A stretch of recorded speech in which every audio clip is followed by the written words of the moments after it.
The Nile, Africa's longest river and perhaps the world's most iconic, has been at the center of life, culture, and survival for thousands of years. But in the 21st century, the waters of this great river have become a source of conflict, as colonial-era agreements and the modern needs of over 500 million people collide. Today, we're diving into the colonial legacy of the Nile River and how recent agreements, like the Entebbe Agreement, are challenging long-standing water rights. Could this newfound cooperation lead to sustainable peace? Or is it fueling deeper tensions between Egypt and Ethiopia? For centuries, the Nile has been the lifeblood of nations like Egypt and Sudan. Herodotus, the ancient Greek historian, famously called Egypt the gift of the Nile.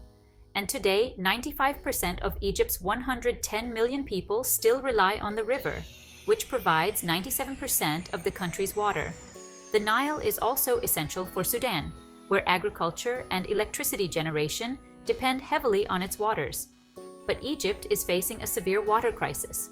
Official figures show a water deficit of up to 20 billion cubic meters per year, and the country's economy is increasingly strained by the need for more water to support its population and agricultural demands.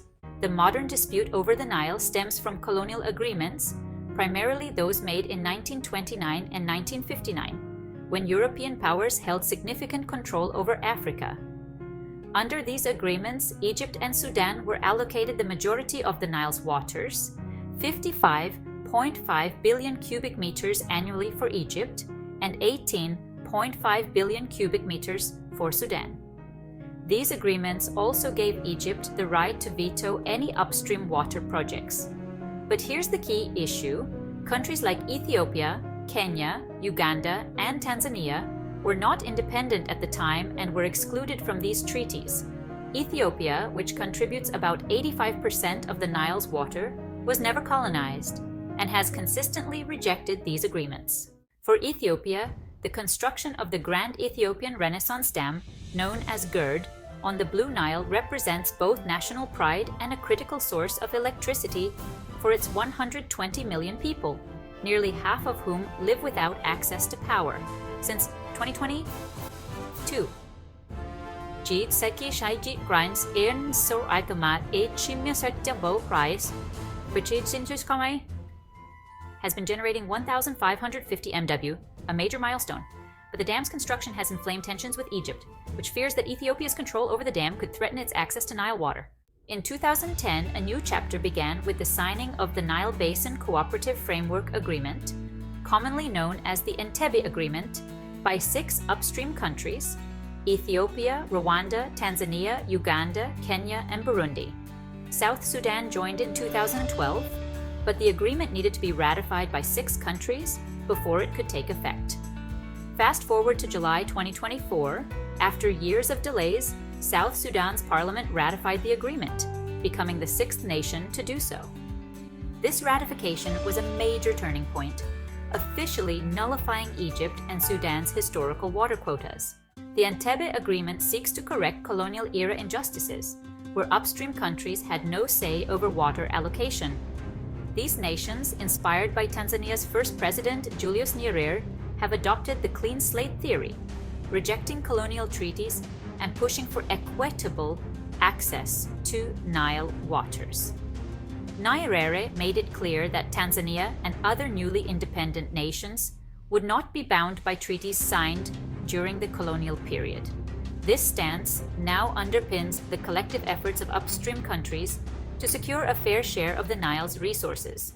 But the Entebbe Agreement hasn't just rewritten water rights, it has also heightened tensions between regional powers.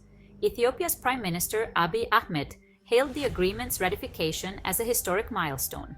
Meanwhile, Egypt is deeply concerned about the potential loss of control over Nile waters, a lifeline for its people.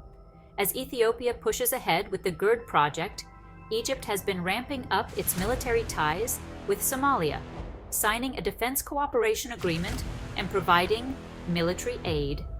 This signals Egypt's preparedness for a potential confrontation, with the Nile River dispute taking on an increasingly militarized dimension. So, where do we go from here? The Entebbe Agreement, while celebrated by upstream nations, has exposed the deep geopolitical fault lines in the Nile Basin. The situation is further complicated by Ethiopia's recent memorandum with Somaliland, securing access to the Red Sea, a move that has angered Somalia and Egypt. The international community has tried to mediate, but a lasting resolution remains elusive. While the Nile Basin Initiative, launched in 1999, aimed to foster cooperation among the countries, deep-seated mistrust and competition for water resources have made progress difficult. The Nile, the ancient river that once shaped civilizations, now lies at the heart of a modern-day struggle for survival and power. While the Entebbe Agreement represents a significant step towards correcting colonial-era wrongs, it also brings the risk of deepening conflicts. As Egypt, Ethiopia, and other Nile Basin countries vie for their fair share of water, the future of the Nile remains uncertain. What's clear is that cooperation is essential if these nations hope to avoid conflict and ensure that the Nile can continue to sustain life for generations to come.